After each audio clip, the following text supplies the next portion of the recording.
PPC হচ্ছে আমরা যখন গুগলে সার্চ করব, যেমন হোম বায়ার ক্যালিফোর্নিয়া। ক্যালিফোর্নিয়া একটা ইউএস এর একটা পপুলার সিটি। তো সিম্পলি আমি স্পন্সর্ড নামের কিছু লিস্টিং আমি দেখতে পাচ্ছি, যে লিস্টিংগুলোর উপরে কি লেখা আছে, স্পন্সর্ড। স্পন্সর্ড মানে হচ্ছে, স্পন্সর মানে বিজ্ঞাপন দাতা, স্পন্সর্ড মানে ওটা মানে বিজ্ঞাপনকৃত বা বিজ্ঞাপিত এই ধরনের। ঠিক আছে, এটা একটা অ্যাডজেক্টিভ, এটা একটা কি অ্যাডজেক্টিভ। মানে এগুলো হচ্ছে স্পন্সর্ড মানে বিজ্ঞাপিত রেজাল্ট, বিজ্ঞাপিত লিস্টিং, মানে এগুলো টাকা দিয়ে শো করানো হচ্ছে। তোমার একটা অ্যাড অ্যাকাউন্ট থাকবে, ওখানে তোমার পেমেন্ট গেটওয়ে বা তোমার কার্ড অ্যাড করা থাকবে, ওখান থেকে টাকা কেটে নিচ্ছে পার ডে অথবা পার আওয়ার, আওয়ারলি বেসিস। হ্যাঁ, সেই টাকা কার্ড যে কেটে নেওয়া, তার বিনিময়ে এই পেইড লিস্টিংগুলো এখানে শো করছে। ঠিক আছে, দেখো শুধু একটা দুইটা না, অনেকগুলো, একটা দুইটা তিনটা চারটা, আবার ফুটারের দিকেও থাকে, এই যে পাঁচটা ছয়টা সাতটা। তাহলে প্রথম পেজে আমরা 60টা বিজ্ঞাপন দেখতে পাচ্ছি।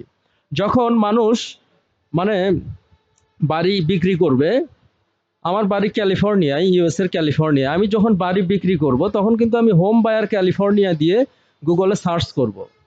কি দিয়ে সার্চ করব?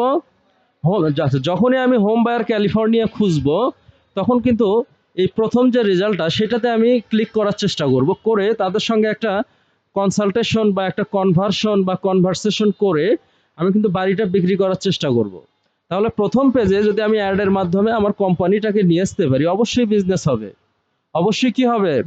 বিজনেস হবে, কারণ মানুষ গুগলে সার্চ করে। নট অনলি মানুষ, আমার ক্লায়েন্ট গুগলে কি করবে? সার্চ করবে। আচ্ছা, সো এই পিপিসিতে যদি আমি হোম বায়ার ক্যালিফোর্নিয়া না দিয়ে, এই কোম্পানি কি করছে, এই 60টা কোম্পানি এই কিওয়ার্ডটা তারা টার্গেট করছে তাদের অ্যাড অ্যাকাউন্টে। কোথায়?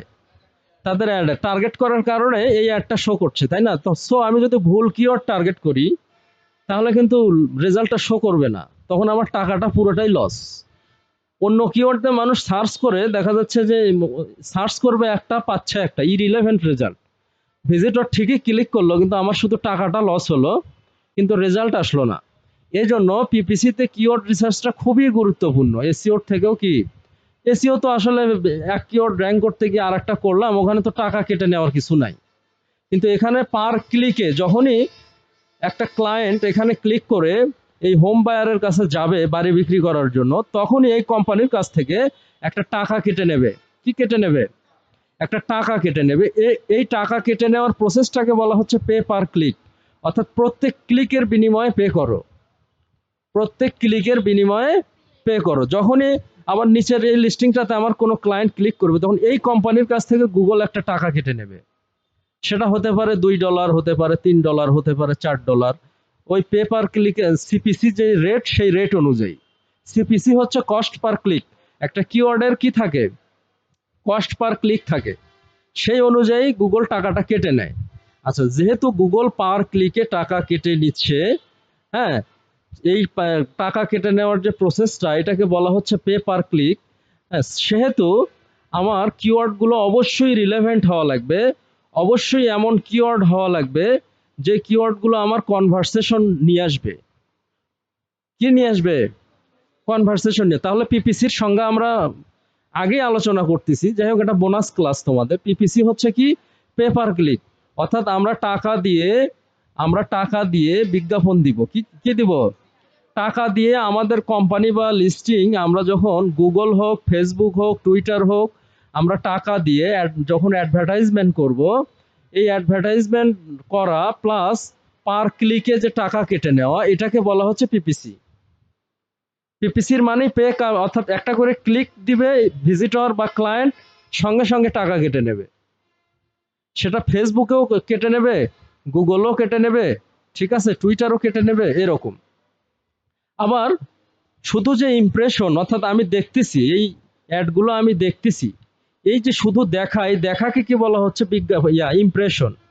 অর্থাৎ আমি দেখছি বাট ক্লিক করছি না, এটাকে বলা হচ্ছে ইমপ্রেশন। এটাকে কি বলা হচ্ছে? ইমপ্রেশন। এই ইমপ্রেশনের বিনিময়েও গুগল টাকা কেটে নেয়। কি কেটে নেয়?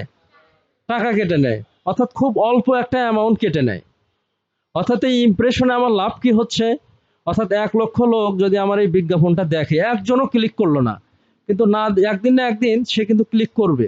অর্থাৎ এই 1 লক্ষ লোকের মধ্যে 1000 বা 500 লোক, 500 বাদ 100 লোকও কি এই কোম্পানিটা মনে রাখবে না? অবশ্যই বুকমার্ক করে রাখবে বা মনে রাখবে। দ্যাট মিনস এই ইমপ্রেশনের মাধ্যমে আমাদের ব্র্যান্ড অ্যাওয়ারনেস বাড়ে। কি বাড়ে?